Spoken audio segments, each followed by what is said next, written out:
Hello, everyone. Welcome. Thanks for joining me. Man, am I juiced.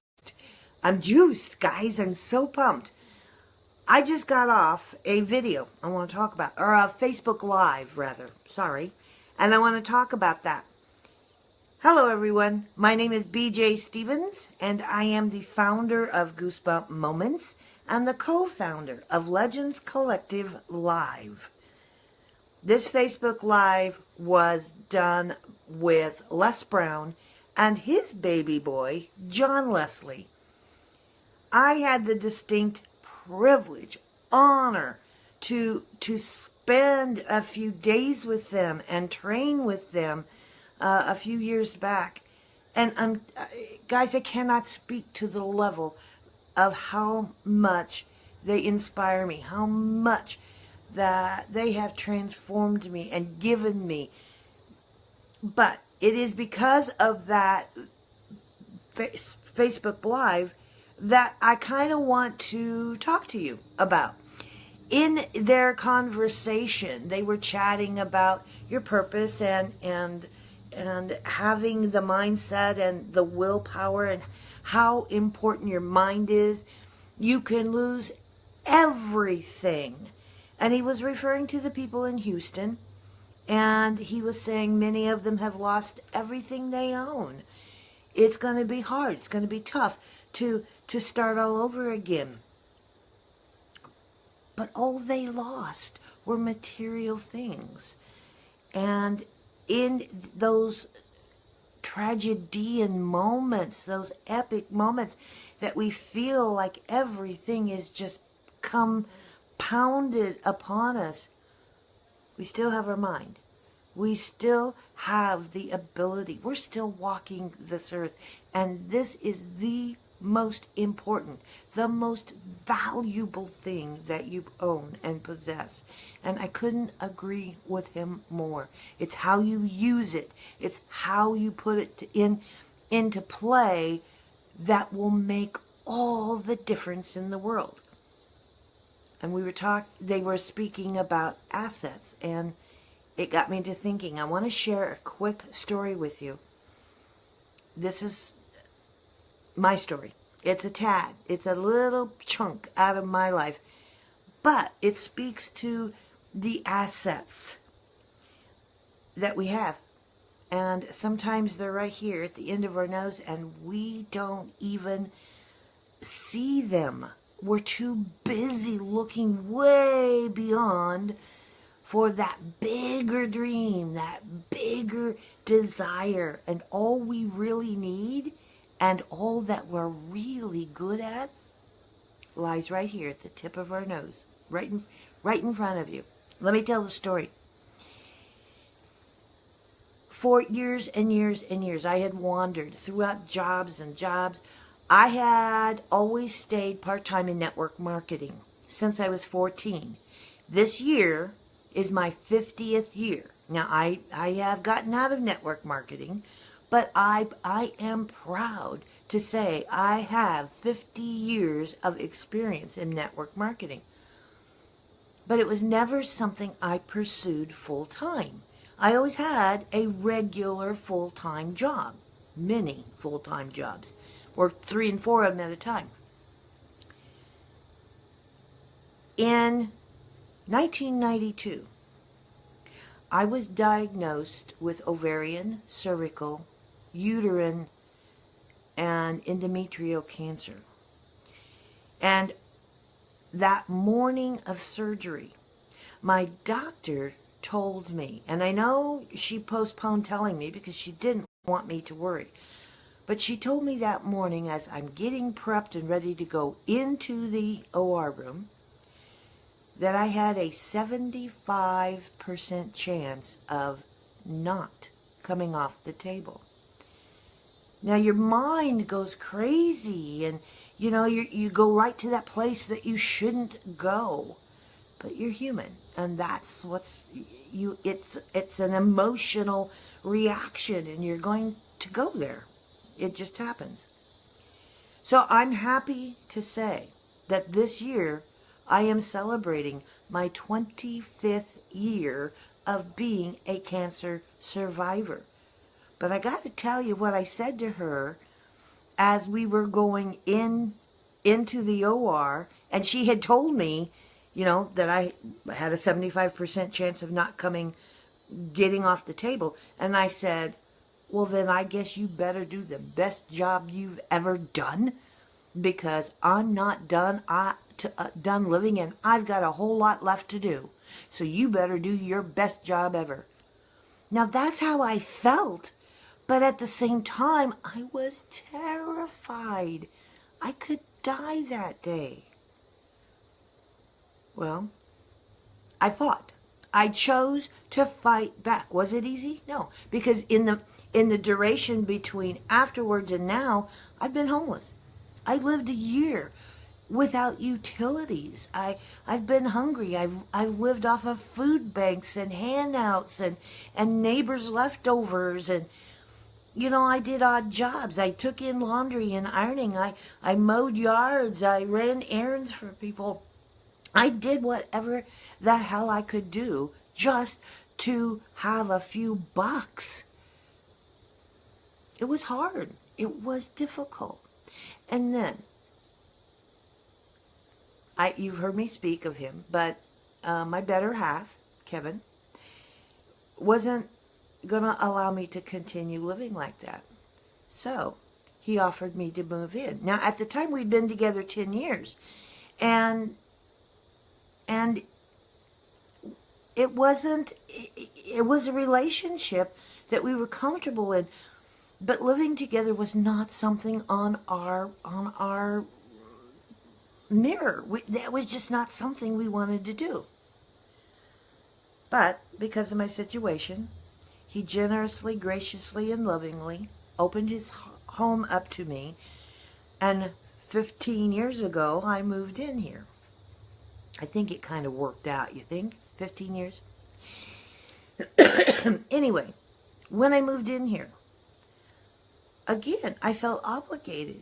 I was now an extra cost, an extra burden, an extra mouth to feed. So I went out and started looking for jobs.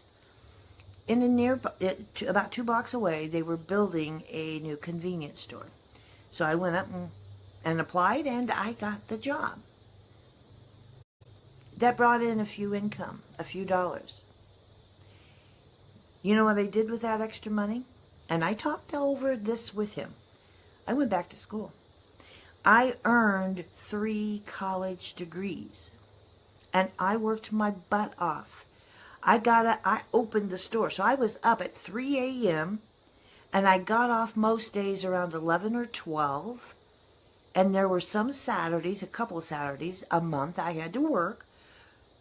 I had to come home, and I still had obligations around the house to do, but I went back to school, and I worked my behind off, and it had paid off, because once I had those degrees, I then wanted a better job, a better paying job, one with benefits, one with all the things we want. Insurance and profit sharing and pensions, and I went in search, and I was blessed. I got my dream job.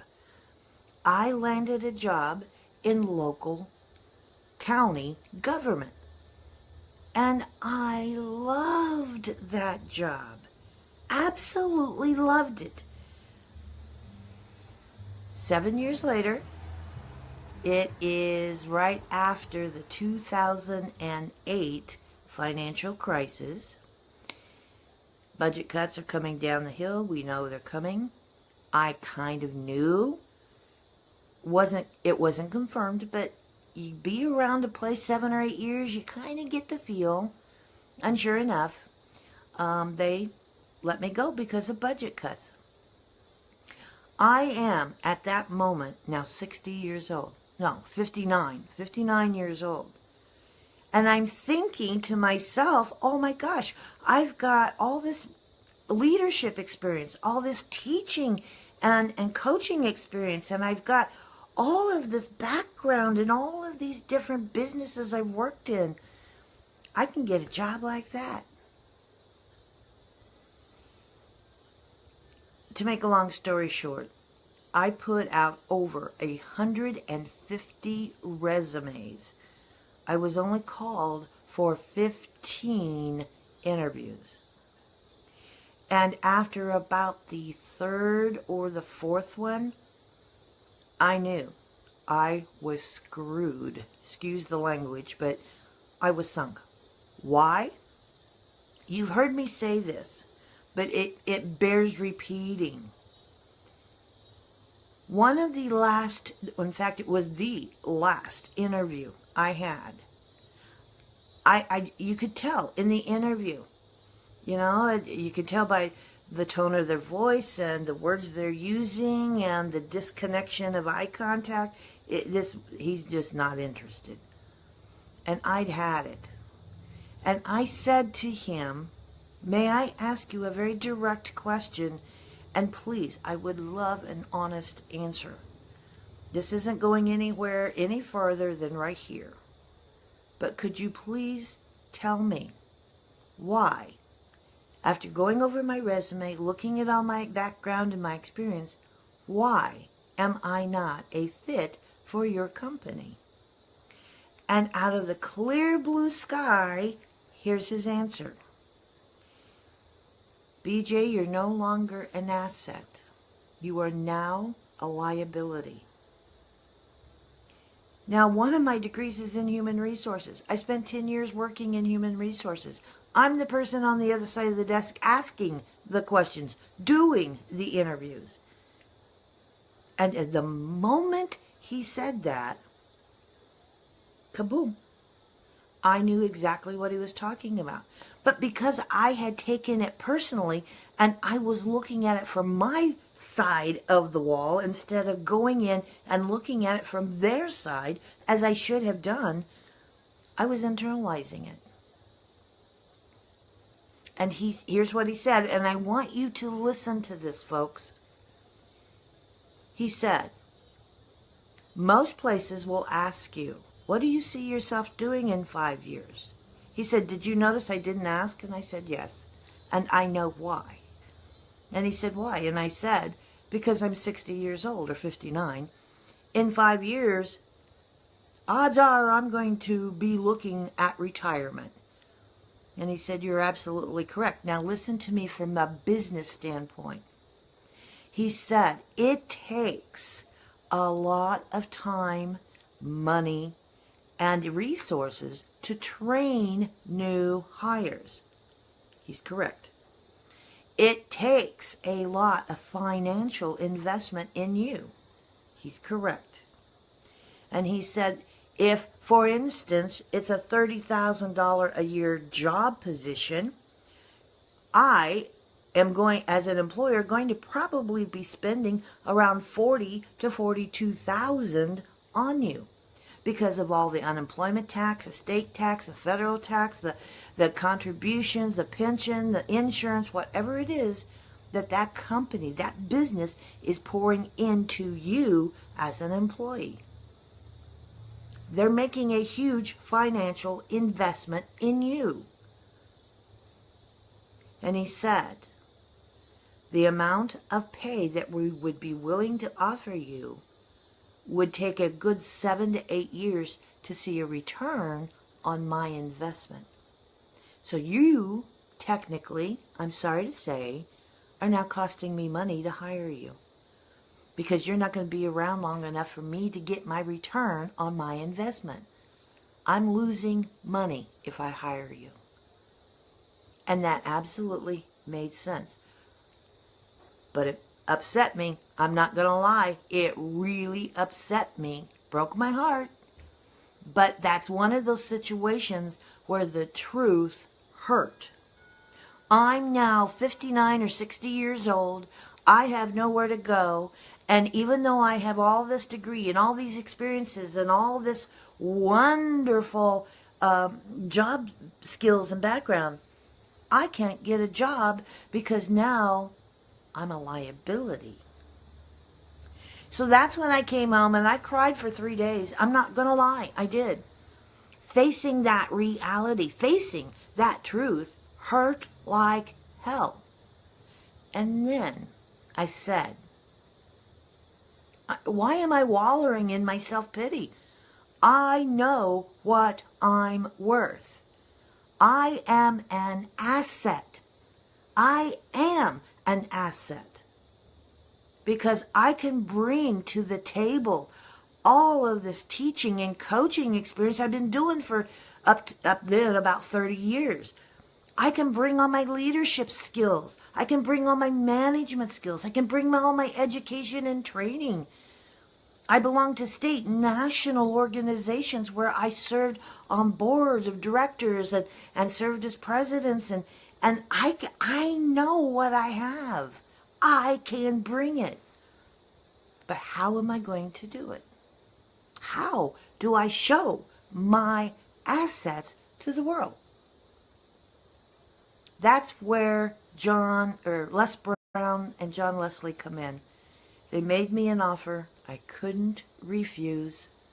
And I went down and I spent several days in training just with the two of them and 39 other people. It was a very private group. Changed my life. Changed my life. And it reaffirmed in me that I am a true asset. I know who I am. I know what I'm capable of.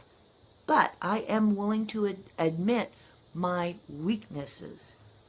And those weaknesses can be worked on. I can change those weaknesses into skills. And that's exactly what I started doing.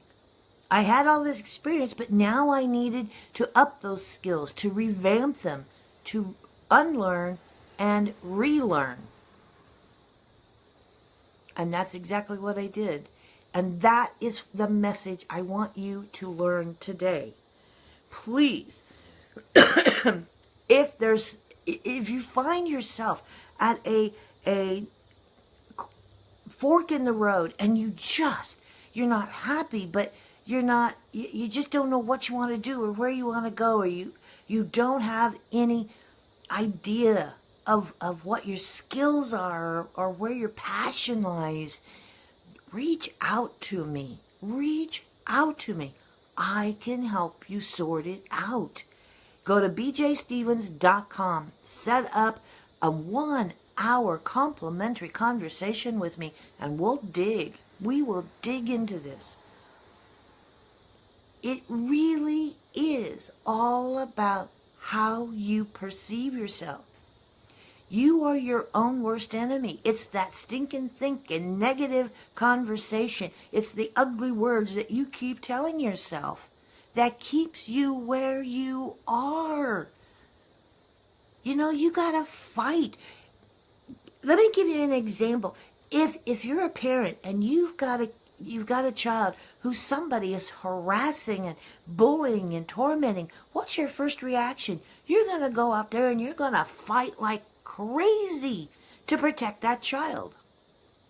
Why aren't you fighting for yourself? Why? Why are you not fighting? It just astounds me. I am never going to give up. I am never going to stop learning. I am never going to try and continue to build my assets. Whether it's in learning something new or experience something new or seeing something for the first time or tasting or smelling I'm going to keep trying. For the love of Pete, don't get stagnant. You are your biggest asset. Everything is right here at the end of your nose. So stop looking for the Grand Canyon and look for the simple right here. All my coaching clients, I take them down this little journey. I start asking a series of questions. And the first thing they say to me when that, the light bulb goes off is, "Oh my God, that was so simple. I've made it too hard." Yes, you have. And I can help you be better. And I want to thank Les Brown and John Leslie Brown Guys, you inspired me, you motivated me today, and you reminded me that I am an asset because I'm not giving up. I'm willing to do what it takes to better me. And that if that's only 5 minutes a day, I can do that. That sounds like a little amount of time. But when you take that in over a week's time, that's 30 minutes a week you just invested in yourself. That's over, what, 121 hours a month you just made in yourself. You invested in yourself. You're an asset. You are not a liability in any way, shape, or form.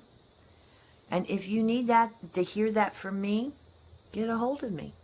bjstevens.com. Schedule some time. Let's talk. I'm telling you guys, I want to see everybody spread their wings. You have so much magic. You just don't know where to find it. Everybody's got magic.